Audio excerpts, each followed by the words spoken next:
여러분, 하나그룹에 무슨 일이 일어난 걸까요?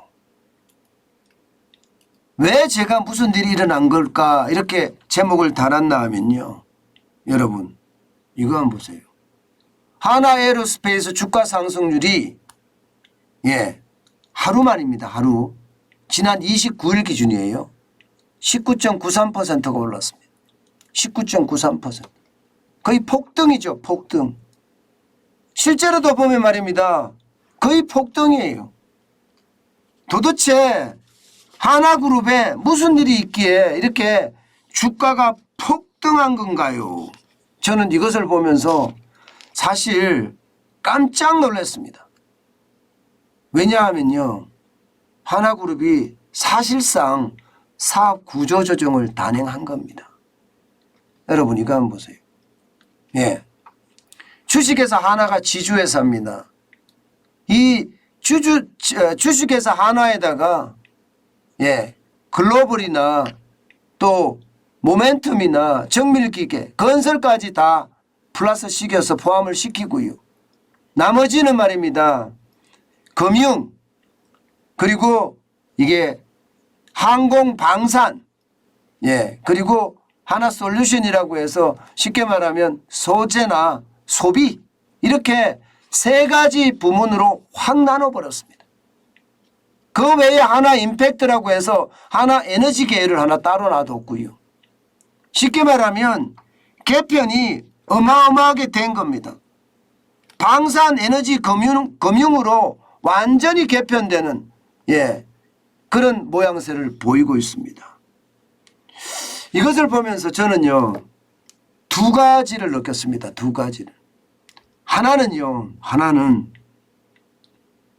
지금이 서서히 세계 경제가 나빠지니까 지금 사업을 재편해 가면서 위기에 대응하겠다 이렇게 말입니다.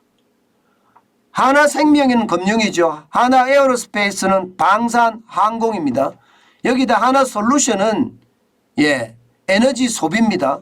이렇게 큰 덩어리로 이렇게 합쳐가면서 말입니다.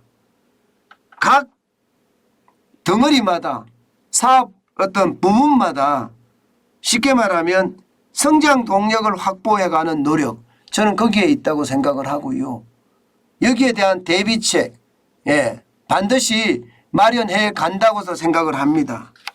또 하나 생각은 이것을 보면서 말입니다. 결국 하나 김성현 회장의 삼형제, 아들 삼형제 말입니다. 아들 삼형제의 어떤 후계 사업 구도를 만들어가는 것은 아닌가 이런 생각도 하게 됩니다. 금융은 금융대로, 방산항공은 방산항공대로, 하나솔루션이라고 이야기하는 에너지 소비는 에너지 소비대로 이렇게 삼형제 부분을 나눠가는 것은 아닌가 이런 생각도 해봤습니다. 그런데 무엇보다 눈에 띄는 것은요. 바로 이 하나에어로스페이스입니다. 하나에어로스페이스를 보고 있으면 이게 순간적으로 제가 깜짝 놀라는 그런 구조조정이 있었다고 저는 생각을 합니다. 지금까지는 하나에어로스페이스가 항공 우주 분야만 계속돼 있었어요. 그러면 어떻게 될까요? 적자죠. 미래 사업인데 현재 사업이 아니잖아요. 미래 사업이 되니까 이게 빠르게 흑자로 전환되기가 굉장히 쉽지 않습니다. 작년만 하더라도 말입니다. 177억 원의 적자를 실제로 냈고요. 지금까지 4년째 적자를 기록하고 있습니다. 4년째. 하나에어로스페이스 이름은요. 굉장한 어떤 눈에 띄는 사업을 하고 있거든요. 지난번에 누리호 발사했잖아요. 여기에 액체 로켓 만든 장본인이 바로 하나에어로스페이스입니다. 그런데도 불구하고 말입니다. 여기가 적자가 나고 미래에 대한 사업은 굉장히 좋은지 모르지만 현재의 사업은 계속 힘들어지는 모양새.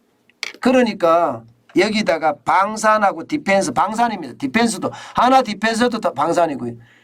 쉽게 말하면 자주포도 개발하고요. 하포. 예, 뭐 미사일도 개발하고 하는 예, 그 회사들을 다 합쳤어요. 마치 말입니다.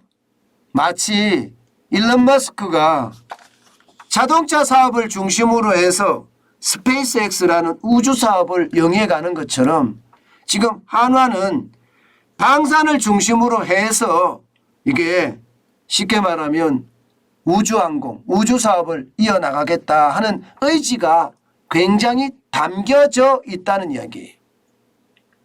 여러분도 알다시피 요즘 K방산에서 난리죠. 무기 수출이 굉장히 빠르게 많이 되고 있습니다. 게다가 앞으로 적어도 말입니다. 적어도 몇 년간이 더 될 수도 있고요. 아마 무기에 대한 수출이 굉장히 많이 늘어날 거다 이렇게 예상을 합니다. 러시아가 우크라이나를 침공하면서 전 국토를 유린하는 걸 다 봤거든요. 예, 저거 그냥 놔둬서는 안 되겠다. 내가 미리미리 대비해야지 우크라이나 같은 짝은 안 나겠구나 하고 많은 국가들이 생각할 수밖에 없습니다. 많은 국가들이 러시아와 국경을 맞대고 있는 나라라면 아마 대부분 그렇게 생각할 가능성이 큽니다. 그렇게 됐을 때 말입니다. 예, 방산은 굉장히 매출이 많이 늘어날 수가 있고요. 또 하나 미국과 유럽이 하나의 어떤 체제 그리고 러시아와 벨라루스, 북한, 중국 뭐 이런 데가 또 하나의 체제 쉽게 말하면 신냉전 체제가 또 만들어졌습니다. 그 때문에 이게 러시아와 국경을 맞대고 있는 곳뿐만 아니라 이게 전체적으로 말입니다. 방산에 대한 무기에 대한 자기 방어에 대한 어떤 노력은 굉장히 커지지 않겠느냐 이렇게 예상을 하고 있습니다. 그렇다면 예, 지금 하나그룹은 엄청난 어떤 기획을 한 거죠. 아마 그래서 말입니다. 하나에어로스페이스가 19.93%까지 올라간 것은 아닌가 이렇게 예측해요. 지금까지는 하나에어로스페이스 가지고는 흑자가 나지 않으니까 말입니다. 그러니까 방산을 집어넣어서 결국은 흑자를 내겠다. 그러면서 그 흑자 돈을 가지고 우주 사업을 본격적으로 시작하겠다. 뭐 이렇게 이야기하는 거 저는 틀리다고 생각하지 않습니다. 실제로 말입니다. 방산 보세요 여러분. 방산 수출이 지금 난리도 아닙니다. 2017년만 하더라도요. 예, 이게 31억 2천만 달러였거든요. 그런데 2022년 보세요. 50%가 훨씬 넘게 뭐 75% 성장한다고 할까요? 예, 72억 5천만 달러까지 지금 예, 늘어났습니다.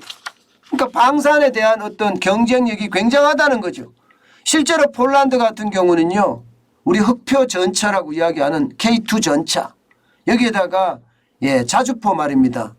예, K9 자주포죠. K9 자주포 여기에다가 경 공격기 쉽게 말하면 전투기의 전투기 이게 뭐 완전한 음속 전투기는 아니지만 경 공격기도 지금 예, 폴란드에 잭팟을 터뜨렸습니다. 무려 말입니다. 19조에서 25조 원의 규모를 무기를 수출하게 된 거예요. 이것을 보면서 말입니다. 방산이 앞으로 계속되겠구나. 최소 예, 몇 년이 아니라 최소 10년 20년은 떠겠구나. 그렇게 생각을 하는지도 모르겠습니다. 그것이 말입니다. 예, 지금 하나의 사업 재편 여기에 많이 반영이 됐다. 이렇게 저는 보이고요. 결국 말입니다.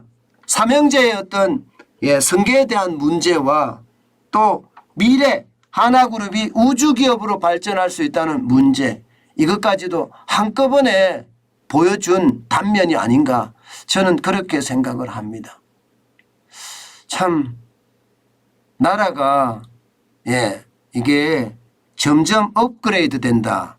점점 더 한 단계 더 상승한다. 저는 이런 생각을 솔직히 지울 수는 없어요. 왜냐고요?